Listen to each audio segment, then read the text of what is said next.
Okay, it's 1 o'clock, and so we'll try to start on time. And Ben is out today, and so I don't know for sure what our quorum number is. Do you know what our quorum number? 4. Oh, so we do have a quorum. Well, that's fantastic. Well, thank you everybody for coming. We do really appreciate your attendance today. So that's good. And with Ben being out, I don't know if it's okay. Are there any topics that you want to start us out with, or otherwise, I think we'll just work our way down the list if that's okay. And so we'll start with agenda item number 1, approve tax-exempt review committee minutes of the 10/23/2018 meeting. And those are on pages 1 through 4. And I don't know if anybody has any changes or corrections. Otherwise, I'll accept a motion. Motion to approve. Motion to approve the minutes of the October 23rd meeting. Thank you, Jim. We have a motion. Do we have a second? Second. Motion and a second. Any further discussion?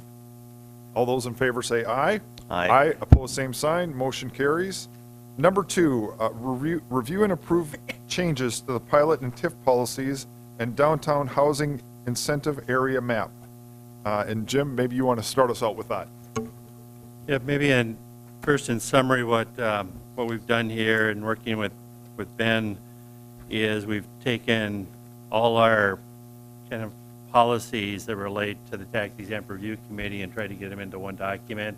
I think this will be useful in the future. At least for me, I won't have to go find where's the TIF policy, where's the UMU policy, where's the pilot policy, so it'll be in one place. And also, this particular committee would be one of the primary one responsible for reviewing all these types of applications and making recommendations to City Commission. So the extent that somebody's using, both, TIF and pilot or pilot and something else, this would kind of all be in one spot. So maybe the place to start is on page 36. I think I'll just kind of go through the red line version. If you look at page 37 and kind of tell what we've talked about with the table of contents. We had the previous policies that primarily related to the pilot and tax exemptions for primary sector business, and we've added 2 policies to that. One was the university mixed use pilot policy that had been adopted previously, and we've also primarily a new policy with tax increment financing guidelines. The TIF policy we had before was specific to outside of the downtown. Within the downtown, we were going to be more flexible, and we didn't have a specific policy for that. So this particular policy would cover TIF applications throughout the city. Just following that red line on page 38, one of the comments from Commissioner Grinberg was to try to outline, well, how long is this policy good for? He felt that we should kind of note that we're going to try to leave it the same for the next, after the next election, at least for the next 18 months, so that developers or people working on projects would have some expectation to know, well, this is going to be the policy, at least for the, until the City Commission changes. So that's a new item that was added there. I'll just continue to go through. If you just stop me if you have any questions on page 39, the red line, we struck the language that talked about the Finance Committee evaluating and making recommendations on TIF. Moving that primarily to this committee, but I'll address that a little bit later as we get further into the policy. On the next several pages, you'll see we've added the general evaluation objectives.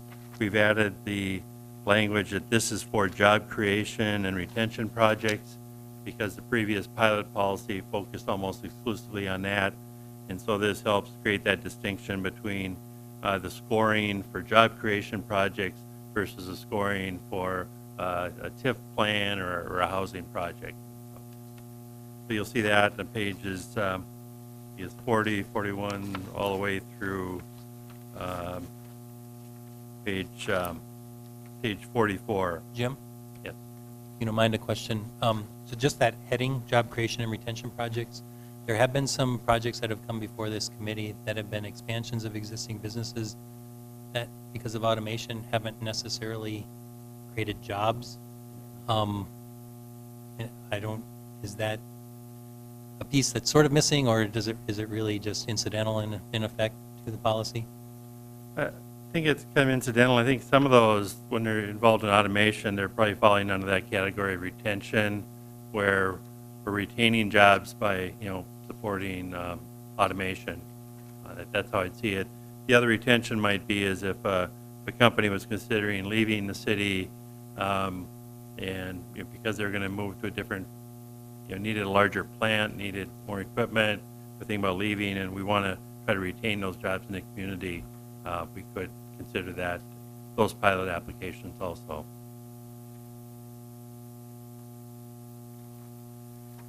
On page 45, this is the policy for remodeling exemption guidelines, and we're really not proposing any changes there. I think we had kind of reviewed this 18 months ago when we did the last update of this particular policy. Same thing on page 46.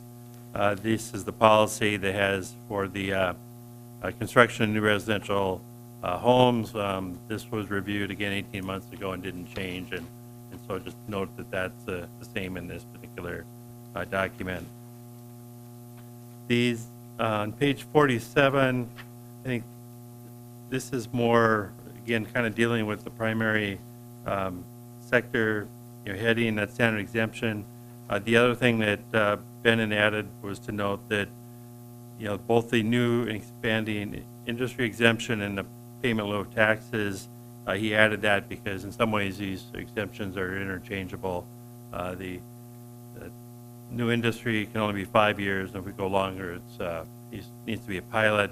We've kind of used the same criteria for each, and so he just noted that in the heading there. Then we get into the I think that standard exemption for primary sector businesses. It's more just, I think, writing it out in a sentence rather than in that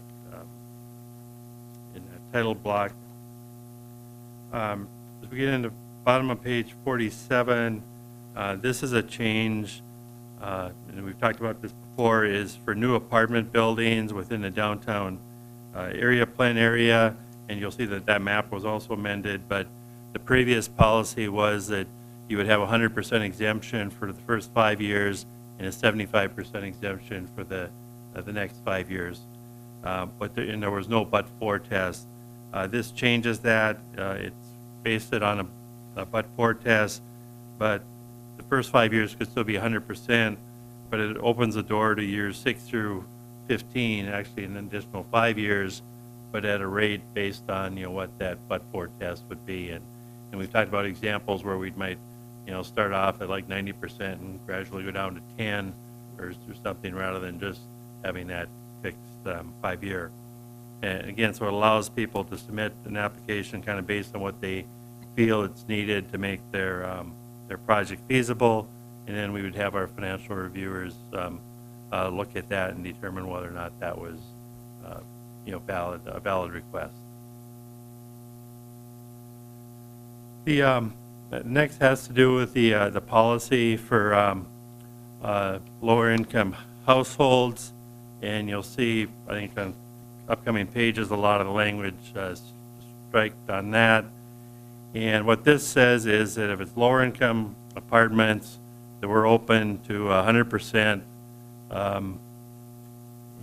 property tax exemption for up to 20 years, provided that your financial model shows that you would need that. So it's really saying we're willing to do the maximum that state law allows if a low-income housing project needs that to be successful. And we'll do a review. The previous policy had a flat amount per rent. A certain percent of the rent would have to be paid, but depending on the cost of the land, depending on how much HUD subsidy, what we're finding is that even with some of these low-income housing tax credit programs, even with 100% property tax exemption, these are still very difficult to do some of these low-income housing projects. And so This isn't guaranteeing that you're going to get it, but at least the city is saying we're serious about low-income housing. We're willing to consider this, provided it's justified. And so this is a significant change to the previous policy. I know we've gone over this before, but just wanted to point that out. Jim, Jim Booth, I guess my question for you is, do you think this is a little too aggressive, or do you like, I guess from my perspective, I think we need to put a priority on this, especially in the downtown with the land and building prices being what they are. If we don't make an intentional effort, I think we're going to have a tough time to get lower income housing in the downtown. No, I agree. I like this, and I'm actually focusing more on definitions, on how we're defining lower income and all these Right. kind of things, but I think the policy itself is Right.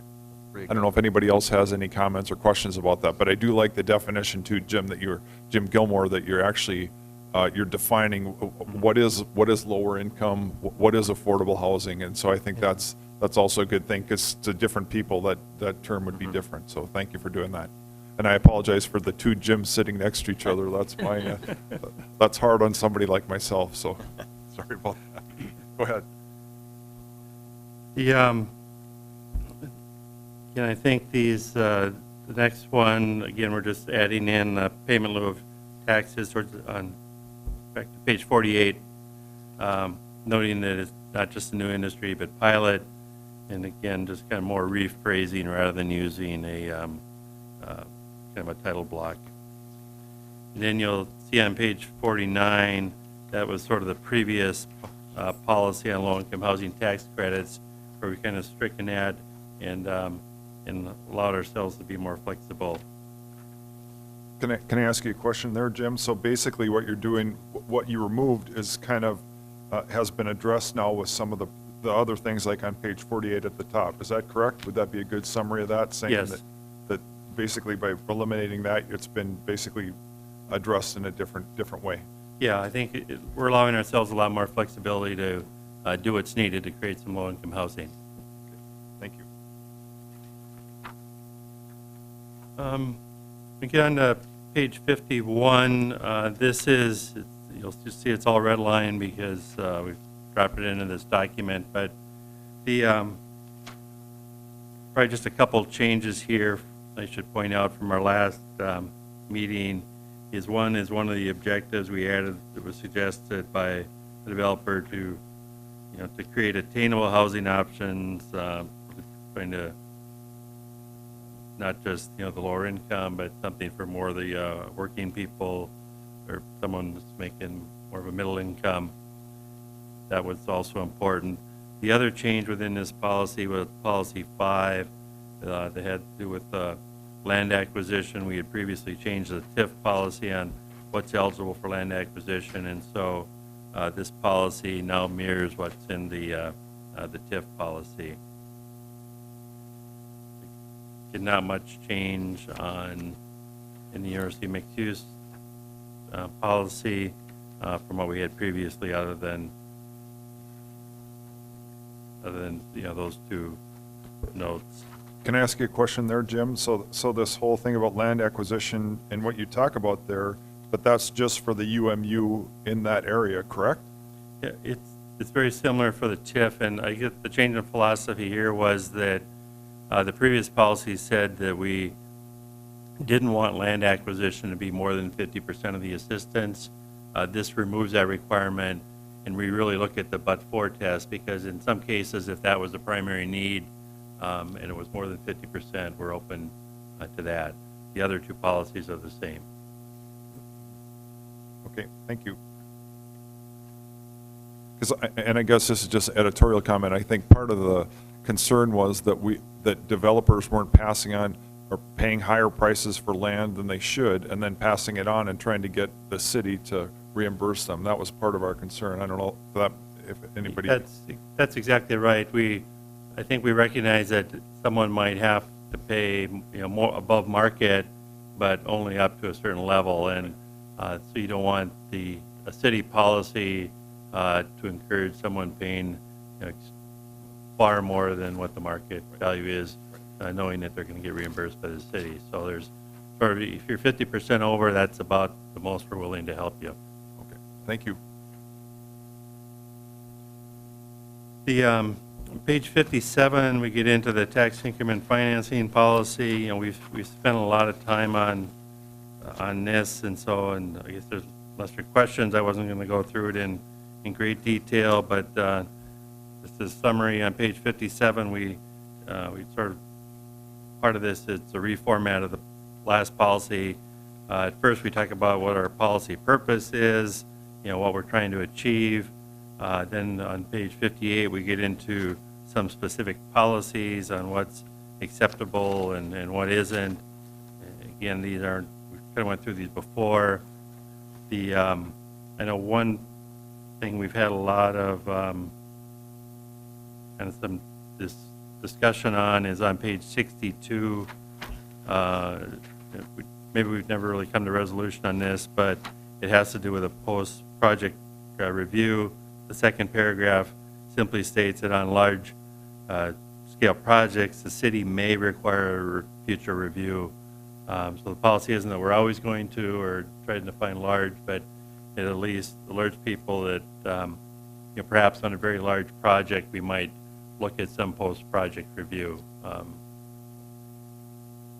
if I could, Jim, back on page 49, we have similar language with the other exemptions, where it talks about subject to periodic audits and then a potential revision of the incentive. So from a practical standpoint, will a project operator know that their project is subject to that at Yeah. the time it's awarded, or is this like any project and No, it's this sort of on a would- random lottery type basis? No, this would actually have to be placed in a development agreement, and the developer would have to agree. And so if we said, you know, we're going to review your project after 10 years, and if, you know, such and such happens, then we're going to reduce the incentive.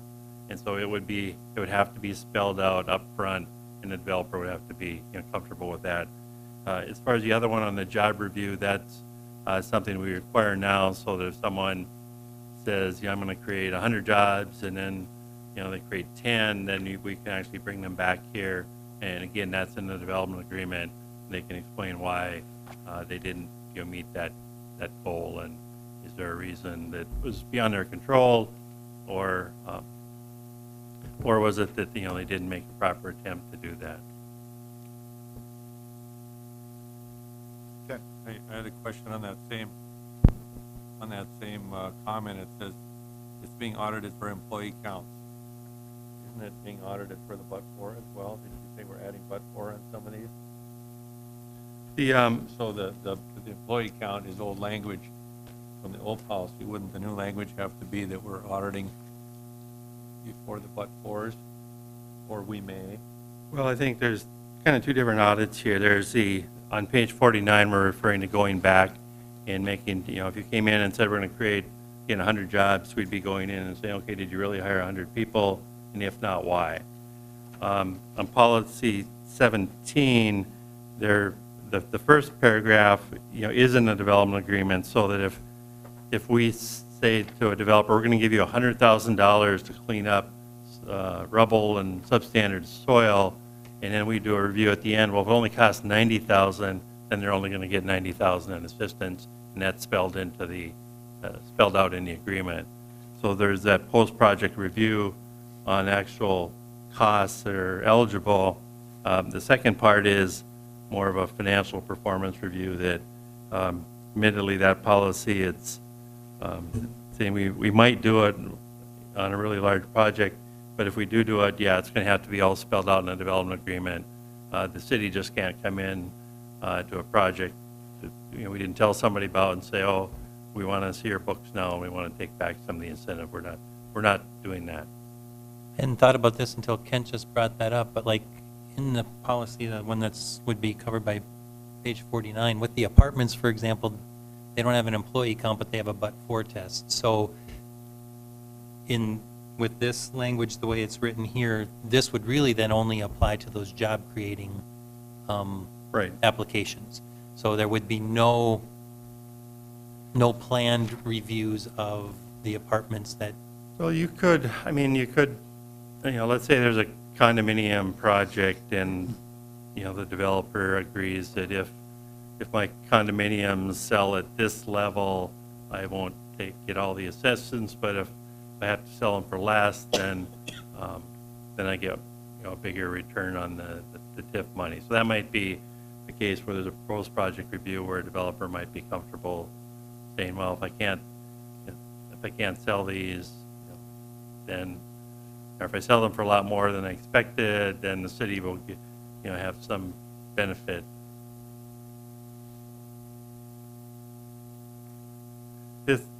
This would be really hard to administer, and I think it would be hard to get developers to sign on for this. But saying we might do it. There's some real unique case where it makes sense. Just to finish off comments on page 49, then, if you're auditing for employee counts and they don't receive that, it doesn't say what the ramifications of that are in the policy. Shouldn't there be some statement to the effect that we reserve the right to do whatever is deemed appropriate? Similar language to 62, that Yeah. this may be reduced or may be amended or something like that. So it just says we may do employee counts and audit them, but then if you audit them, what are you going to do with it, with the results? Yeah, I don't know if, Ben isn't here. They're doing this now. I just don't know how. I think there's been at least one case where they've brought it back to the committee. And Jim, I don't know if you recall. Yeah, that was, I'm the one that requested it be brought back here. It was it Global Electric Motor Car 10, 12 years ago? We gave them a nice package, and then they didn't hire those jobs, and I called Ben, said, let's bring him in here and have a conversation, and there was a good discussion, and then I think the committee and the city elected officials said, well, we don't really want to rescind the tax breaks that we'd already given when a company is down and struggling, so then that debate was at the table, but again, there's probably a million different circumstances that could revolve around it, and I do think that the city does need some type of clawback power. I mean, I don't have a problem with it, but what we would do, I don't know, probably some subjectivity, what this committee would recommend to the commission. But it does say that they're subject to revision of the terms of their incentive. I mean, it doesn't really specify what, but it does indicate that there would be some revision. And so I think, to your point, Jim, then this committee would have to make that decision. Yep. Can you apply the clawbacks without basically putting a struggling company out of business? Right. Or, is it really just that, they'll be fine without that incentive because things on their financials just turned out way better than they had anticipated, and the incentive really is no longer as necessary as it had been originally. Yeah, this is, you're right. I think it is kind of covered here in terms of if someone is underperforming, if someone creates more jobs, that's, kind of the least of our worries. But I do think it's important that we have a clawback, and the option is to go, we could have gone back and said, we want the money back, and so that was an option. Yeah. But I do think it's important that you have that wording in there, even though hopefully you never use it. I think from our legal perspective, you have to have that in there, and you have to have that option. Otherwise, you don't have any teeth if you don't have that included in there. So, and the other thing is, I do want our city attorney to look at this to make sure that we have the wording in there correctly that gives us the teeth. Because otherwise, if we have this and there's no penalty, well, then why do it? So I guess I don't know if everyone else agrees with that, but. Do you want to, instead of bringing this to the city commission on Monday, then we should probably just hold and have Eric and look at this language? Well, and I think that's very important, because I think if you don't have the correct wording in there exactly right, then then we don't have any teeth. And so I think, unless you think we should do differently, I think that's very important, Bruce. Mr. Chair, Jim, is there time sensitivity with this on December 3rd? I don't think so. So I guess ideally, to me, so then if we approve this, we would have it for the meeting following this, but that's also a good thing, because I think now it's kind of in a good form, but I think there's still people that we would like to have look at this, including developers, but also the EDC and some other thing, if that's okay with you, to have this say, this is our final form, and still, if there's any other changes, to do that, so. Does that make sense, Mark? Go ahead, Mark. From my perspective, if it's not time sensitive, just, making sure you've got all those I's dotted and T's crossed makes some sense. And if somebody's going to do another look, especially at like page 49, maybe Kent, you want to weigh in, but I am wondering if there shouldn't be some reference to the but-for the non-job generating applications, just in case there is one that, for whatever reason, you'd want to modify their agreement or their incentive as well. So that's very good. Go ahead, Jim. Yes, and finally, you know, the guidelines here, again, we're having these, let's see, right page.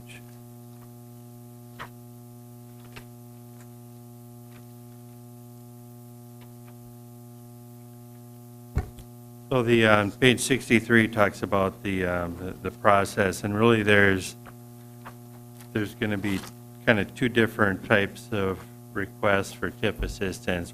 There'll be one where a developer would come in and say, we want to, you know, redevelop this block, and we need some incentives to help pay for demolition and these other costs, and so they would follow that track on page 62. The other would be for a city-initiated renewal plan. The city of Fargo might say, we're going to build a new parking garage downtown, and we're going to create a TIF district around this area to help pay for it. And so we're going to actually create the TIF district and then go out and try to work with developers to on some public-private partnerships. So, you know, the second way was what we really followed with Roberts Commons. We created the TIF district, then worked with some developers to get some development that would work to help pay for that parking garage that we built. So you just kind of see a little bit different, you know, and so the TIF policy would still be involved with the finance department, and, you know, Kent, if we were trying to figure out, well, you know, they say they need $100,000, maybe 80 is enough. If our financial advisor comes back and looks at that, we'd be, you know, talking to the finance and the financial advisor to say maybe, you know, a lower request is appropriate. Then on page 64 is the evaluation criteria. Again, these are more for developer requested projects. There's kind of three different, you know, categories there. One for housing, one for commercial or you know, such as housing might be some of the projects we've done up near NDSU. The commercial or industrial might be an example of that would be the Butler Business Park out on I-29, was strictly a commercial project, and then the downtown mixed use. And so, you know, when you're doing a housing project, you kind of have a different set of criteria than a commercial or versus a mixed use. And so we've got, you know, different objectives, and we haven't had this in the policy before, but for on the housing, saying we think you should try to meet at least, you know, 5 of these 7. On the commercial, we did adjust this one based on some comments that you have to meet at least 5 of the 8.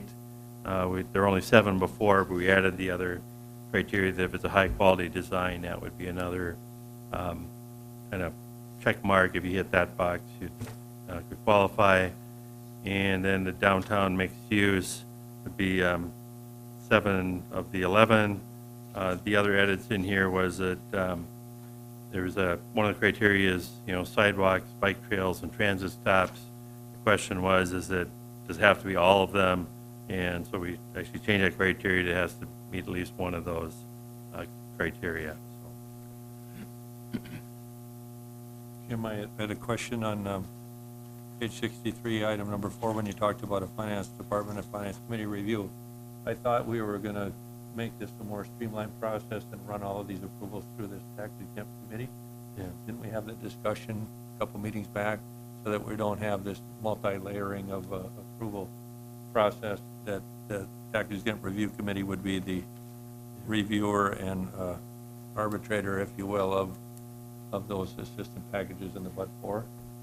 Yeah, I think it would still go through this committee, and I get, like, your input on this, Kent, is do you want, I mean, do we just have this committee try to work on details, or do we want, just say it should be reviewed by the finance department, and that then the finance department may recommend a specific level of assistance?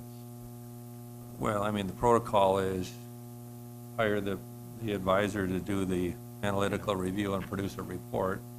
Who chooses to review the report is up to however you want to make a streamlined process. And right now, we've been saying it's not that streamlined. You go to one committee and then you go to the next committee, and then if you have differing opinions back and forth, ultimately it'll get to the commission. But it seems like we should decide, either leave it as it once was, where you do go to the finance committee as it's written, as that first level of review, or just say people can read a report and discern, because in the end they have a conclusion. It says they either passed the but-for test or it appears to be overly That's a good rich. question. Would everybody be comfortable with just striking the finance committee, strike that number 4?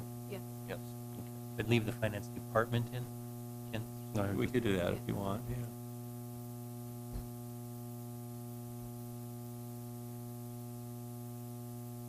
So just be, the results of the financial review will be reviewed by the finance department, period, and strike the rest? Yeah. Okay. Thanks, Ken. Yep. Any other thoughts on this, other than we'll make that change, and then we'll visit with Ben and Eric on kind of how we would kind of do those, a little more information on how we do a review of the job creation projects? I think that sounds good. I don't know if there was any, but I do think a little more time is not a bad thing either. And so I hope everybody in the audience got a copy, and if you didn't, we'll make sure to get you one. And then in the meantime, we'll have this available on on the city website. And then how it will go is, then it won't be at this city commission meeting, it will be at the one following that. Does that make sense to everybody? Here, we'll just make those changes and go straight to city commission. If that's okay with everyone. I mean, unless you want to have it come back here again. I don't think so. I think we've kind of worked through it pretty well. And if there's any other public comments, if anybody would like to make anything, you're more than welcome to come on up. And I will say, so then if this happens, that we pass it today, then there will be time for public comment at the city commission meeting when we address this too. So go ahead. Thank you, Commissioner Pepcorn and committee members. For the record, Dan Madler, Beyond Shelter. I just want to basically extend a thank you for being able to provide an opportunity on comments on the review and the consideration given to those comments, and the support of this committee for the development of affordable housing in the community of Fargo. I heard here today in the audience a serious about affordable housing. Commissioner Pepcorn, the priority and intentional intent. And when I look at Fargo, this is just kind of basically one leg of a three-legged stool. Partnerships, relationships is what gets development of affordable housing done. And I would encourage the continued goals, not only go beyond Fargo, but also the county and the school district. Because we need the support of all three to move affordable housing development in the community. So when I look at community, I look at all three. So Do you thank mind for if your I time. ask you one question while you came up there, since you made yourself available? Definitely. So West Fargo got some assistance from Cass County. Did we in the city of Fargo, we're trying to do the same thing? Are we treated the same, or is it a little bit differently in West Fargo? Or that's my main concern, because I do think, and I think it's great that West Fargo is, and Bismarck and every place, but I just want to make sure, because I think Fargo is the biggest city, we should be getting more, doing more. So I don't know if you don't want to answer that, I don't want to get you in trouble. I but can generally answer it. Basically, the financing or the resources is highly competitive, and it's a statewide competition. And essentially, you need support from the local community to be competitive for tax credit application. There's like 15 different scoring criteria. Committed leverage is one, and I believe you're doing your part to maximize those points, but there's others, and so you never know which project is going to get funded. Last year, the community of Fargo received 2 project awards. This year, none, because you don't know what other applications are coming in and what support. So the most you can do right now is provide that committed leverage, maximize the points, and then there's 14 other categories that need to rise to the top. And so what you talked about, that we do all have to work together, I just want you to know that we want to make sure from the city of Fargo that we're doing all we can to make sure we're at the top of these categories, because, I mean, you know better than anyone, whenever we open up low-income senior housing, they're full. Exactly. before they're finished. So that tells me we have more work to do. And this, I wasn't trying to disparage West Fargo or whoever else gets them, but in the city of Fargo, we do have a demand, and I think if we don't do something, that we're not doing our job. And so anyway, Right. I hope you know that we feel that way, but I just want to make sure, I think we as a city too want to make sure that we're doing everything. It's an alignment of goals, and if the county and the city and the school district all have the same goals or similar goals, then you can put together an action plan, so when projects come up, you know how you're going to support it, and it's dependable. There's some predictability, I would say, or certainty. So Okay, very good. Thank you very much. thank you for your time. I Go ahead, did Jim. pass out the list of applications, and as Dan noted, it was extremely competitive. There was a request for over double the number of tax credits available, 9 projects statewide, 4 that are funded. And so I think it's important that we start to, probably even early next year, start to say, oh, how can our applications get the most number of points for this leverage? Because when it's this competitive, every point counts. And so, so working with the school district and the county to do the most that we can to be competitive so we can get some of the senior housing here in Fargo. And Jim, thank you very much for doing this. And I do think part of it is we just want to make sure we're doing all we can to maximize the opportunity. But I do think there's strategy to it. I mean, I think you have to, and if we all are working together, I would say our likelihood of being approved would increase a little bit more. So I think we need to do a little better. Come on up. And I apologize for monopolizing the conversation. If anybody else has anything else to say, feel free. Go ahead. Austin Morris, Enclave Development. Maybe one statement, one question, but regarding the process, one thing I'd just provide feedback on maybe more than anything is the process to get these with now the county maybe not participating in the way that they used to, even in light of a but-for test supporting that. It's kind of interesting from a process standpoint and time standpoint, because now we go to county, city commission, tax-exempt committee, and sometimes even go back. And that, it just ends up being sometimes 4 months of effort. So just a comment, if there's any possible way to get some consensus with the county, that'd be terrific.